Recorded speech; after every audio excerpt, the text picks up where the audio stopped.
আসসালামু আলাইকুম সুপ্রিয় দর্শক, মোহাম্মদ আরমান সিটি ফিশ পার্কের পক্ষ থেকে আপনাদেরকে জানাই আন্তরিক শুভেচ্ছা ও অভিনন্দন।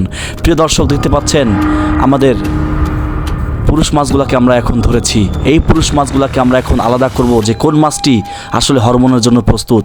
মাছের নাভিতে টিপ দিলে বোঝা যায়, যদি মাছটার নাভি শক্ত থাকে তাহলে বুঝবেন যে এই মাছটি প্রস্তুত না, যদি মাছটির নাভি নরম থাকে তাহলে বুঝতে পারবেন যে মাছটি হরমোন দেওয়ার জন্য প্রস্তুত রয়েছে।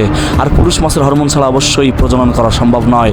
আমি এই মাছগুলো ছোটো, তাই 3টা মাছ সিলেক্ট করলাম। 3টা মাছ থেকে একটা মাছে ব্রিডিং বসাবো। তো ইনশাল্লাহ দর্শক, দেখতে পাচ্ছেন আমার মাছ অলরেডি সিলেক্ট করা হয়ে গেছে। আমি কিন্তু অলরেডি 3টা কালারের 3টা মাছ নিয়েছি, পুরুষ মাছ। তাহলে কি হবে, 3টা মাছে 3 রকম কালার আসবে। দেখতে পাচ্ছেন এই মাছটি প্রস্তুত। এখন আমি কি করলাম, এই মেল মাছটিকে ধরলাম, অর্থাৎ মহিলা মাছটিকে ধরে তাকে চেক দিচ্ছি। তার পেটটি পুরা লোড এবং নরম হয়ে আছে, নাভিটা চাপ দিলে বের হয়ে আসতেছে, তার মানে মাছটি প্রস্তুত রয়েছে।